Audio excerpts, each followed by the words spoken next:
अगुवाई में काम करते थे। समाधान निषाद जी, लोचन निषाद जी उन अंग्रेज सैनिकों का माल ढो करके लंदन पहुंचाया करते थे। 27 जून 1857 के दिन की घटना है, जब वो अपने मालवाहक सभी नावों को ले जा रहे थे।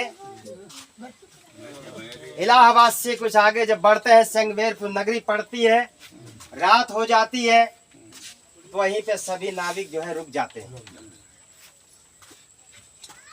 सभी नाविक आराम करने लगते हैं और खाना पानी भोजन की व्यवस्था सोचने लगते हैं। पड़ोस के घरों में जाते हैं तो कहते हैं, देखते हैं क्या भाई ये टीला बना है। लोगों से पूछते हैं कि किसका टीला है, तो लोगों ने वहां से डांट दिया कि राजा महाराजा के पड़ोस में लोग होंगे, वो भी शक्तिशाली हैं। तो डांट दिया और कहा चुप, ये टीला नहीं है, ये किला है, ये हमारे महाराजा गोहराज निषाद जी का किला है। आज तो तुम यहाँ से जा रहे हो, बिरादरी के नाम पर तुमको खाना पानी दे दिया जाएगा, लेकिन आइंदा के लिए यहाँ पर रुकना मत। ठीक है।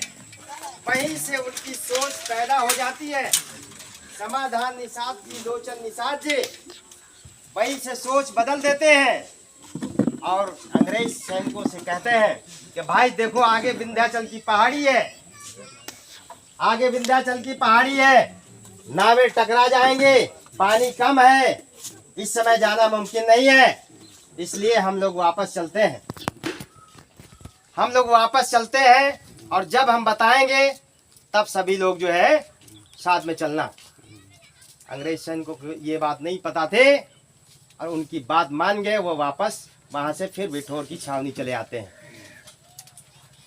कानपुर वापस चले आते हैं, सारी नावें बांध देते हैं और ऐसे ही बैठ करके एक बंद गुप्त कमरे में बातचीत करते हैं, प्लान करते हैं।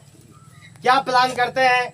अभी जैसे नाव लगाने वाले जो नाव वो चलाते हैं अपनी बिरादरी के लोग जो है, तो देखा होगा एक पकड़ जरूर बांधते हैं ना।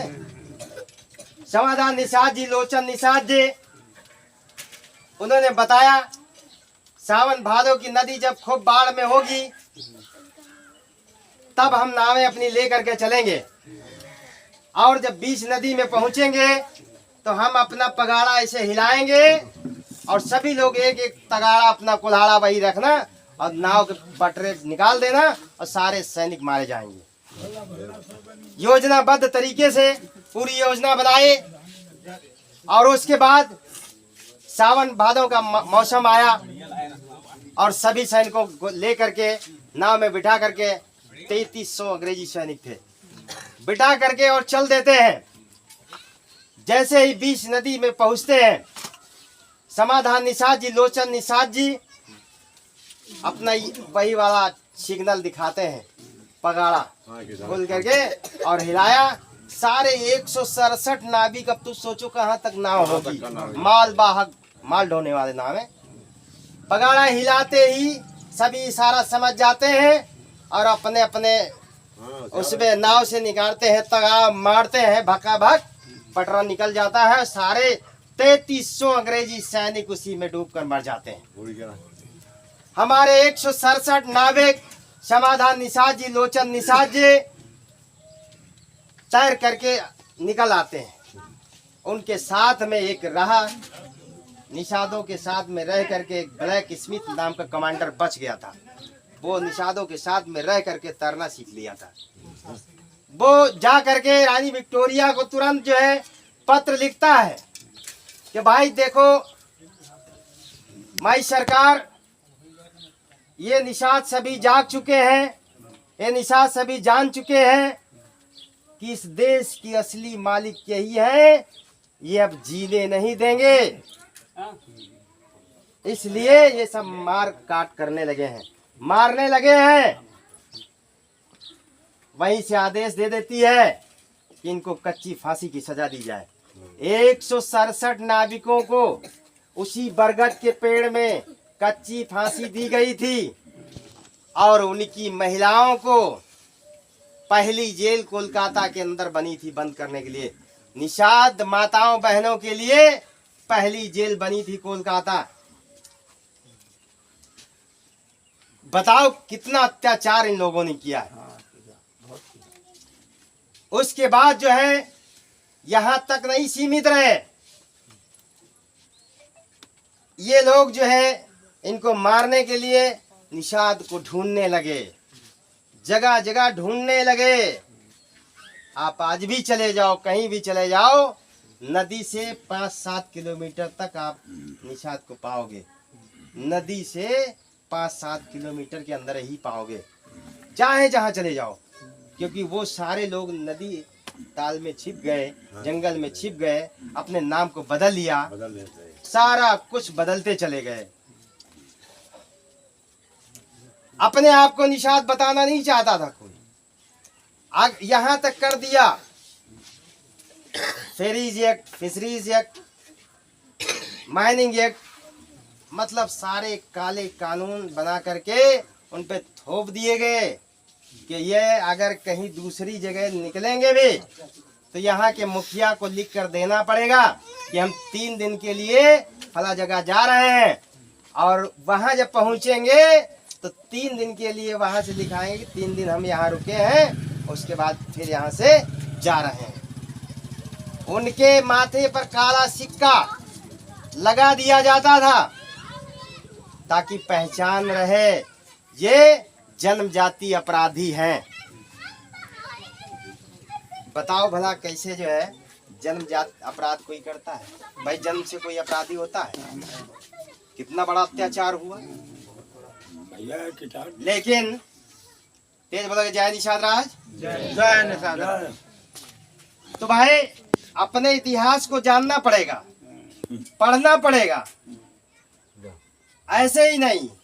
आप लोगों ने शिवाजी महाराज का नाम सुना होगा, सुना है नहीं सुना है?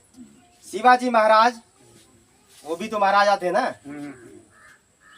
कई बार जो है मुगलों से लड़ाई करके, युद्ध करके, थक हार करके चले आते थे। एक आखिरी बार जब उनसे लड़ाई हुई, बहुत परेशान हो गए, परेशान हो करके जंगल चले गए।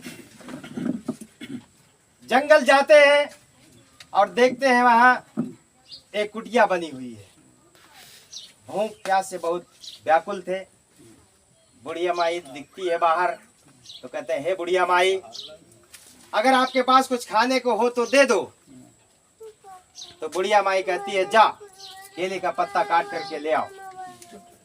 शिवाजी महाराज जाते हैं और केले का पत्ता काट कर ले आते हैं और बैठ जाते हैं। बुढ़िया माई आती है चावल लेकर के और चावल का ढेला रख देती है केले के पत्ते पर। बुढ़िया माई केले के पत्ते पर चावल का ढेला रख देती है और कहती है चावल पुरिया ले। आप लोग बताओ इसमें पुरियाने का मतलब कोई जानता है? नहीं जानता ना भाई। शिवाजी राजा महाराजा थे, उनको पुरियाने का क्या मतलब पता था, क्योंकि वह सोने चांदी की थाली में खाना खाने वाले थे, तो उनको इसके बारे में जानकारी नहीं थी पुरियाना क्या होता है। वो ऐसे बैठे रहे। बुढ़िया माई आई दाल लेकर के, गुस्से में झल्ला करके उसी पे ऐसे डाल दिया, वो दाल भल्ले से बह गई। बुढ़िया माई झल्ला गई, कहने लगे कि एक तो मूर्ख हमने तुमको देखा और एक तो उस शिवा को। कहा वो कैसे? कहीं माई बताओ। तो कहना अभी तो तुम्हारे भूख लगे थे, इतनी देर में बड़ी बातें आने लगे। पहले खाना खा लो, ढीड़ा भर लो, उसके बाद फिर बात करना। शिवाजी महाराज को ये बात पची नहीं, जो तो खाए और उठा के पत्तल डाले, हाथ मुंह धो करके, और बुढ़िया माई के सामने हाथ जोड़कर खड़े हो गए कि हे माई, अब बता दो कि हम में क्या कमी है और उस शिवा में क्या कमी है। तो बुढ़िया माई ने कहा कि मैंने तुमसे कहा था, बुढ़िया माई ने कहा मैंने तुमसे कहा था कि चावल पुरिया ले। अगर चावल को पुरिया लिया होता, तोड़ करके गड्ढा बना लिया होता, तो दाल डालती आराम से सान के खा लिया होता, तो पेट भर जाता। तो कहा ये तो मेरी गलती हो गई, और उस शिवा में क्या गलती है? तो कहीं ये नहीं कहता है, वो जाता है बार बार अकेले आक्रमण करता है, युद्ध हार करके चला आता है। ये नहीं कहता है कि जाए, वो जाए अपने नात बात रिश्तेदार भाई बंधु को इकट्ठा करे और उनको भाला बल्लम चलाना हथियार चलाना सिखाए और उसके बाद एक ही बार में युद्ध करके जीत आए, अपना राजपाट वापस ले ले, ताकि मेरा भी सीना चौड़ा हो जाए, मेरा भी सीना गदगद हो जाए। तो महाराजा शिवाजी बोले कि हे माए, यही वो शिवा है, तूने मोतियाबिंद का ऑपरेशन कर दिया। अब आज से आपकी बात मानते हुए मैं जा रहा हूँ। शिवाजी महाराज चले जाते हैं 6 महीने के लिए जंगल में, गुमनाम जिंदगी जीते हैं।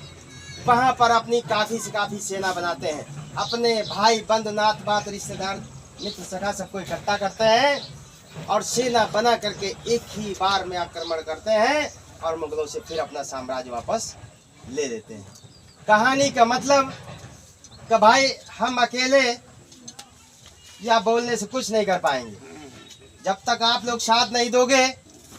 अगर भाई जैसे आप लोग हैं वैसे मैं हूं, मैंने भी सीखा है, आप लोग भी सीखिए। एक दिन ऐसी सेना तैयार हो जाएगी, ये जो विपक्ष वाले बोल रहे हैं ना, मैं वैल्यू नहीं बढ़ने दूंगा, ये सब खत्म हो जाएंगे, देख लेना। बिल्कुल वो समय नजदीक है।